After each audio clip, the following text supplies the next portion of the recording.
Welcome to David's Money Tips, where you'll discover insider secrets on how to save time, energy, and money when buying, selling, refinancing, renovating, and maintaining your home. This episode is brought to you by David Cain of the Cain Mortgage Team, a trusted mortgage provider for homebuyers. Now, here's your money tip.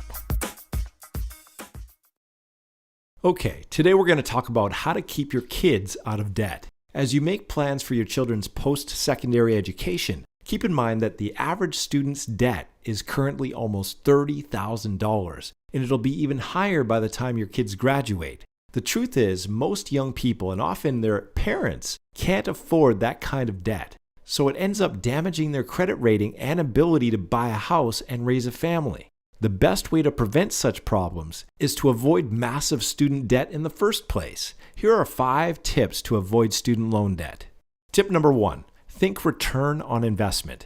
Choose a program you like, but also focus on what the job prospects are and how much they pay. An expensive degree doesn't make sense if you end up earning minimum wage. Tip number 2, avoid non-government student loans. Even government loans can lead to major debt problems. But when you get into private loans, the interest rates are usually much higher and there's less repayment flexibility. Tip 3, apply for every scholarship and grant you can find.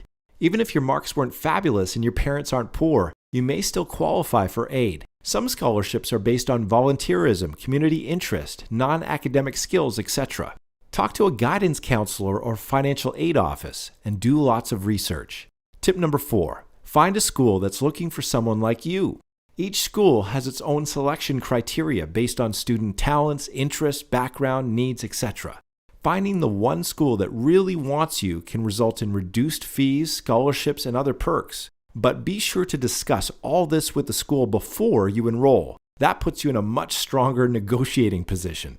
Tip number 5, smart mortgage strategies. You can also use your mortgage to help fund education. You can free up money for your early retirement contribution by taking advantage of many mortgage lenders' skip a payment feature. Or when the time comes, you can do an equity takeout to cover tuition fees so you end up paying affordable mortgage rates instead of expensive consumer loan rates. Bottom line, make student loans your absolute last resort, even if that means working for a year before going to school or taking a part-time job while you're learning. For more information on how to use your home equity to fund your kids' education, call us today.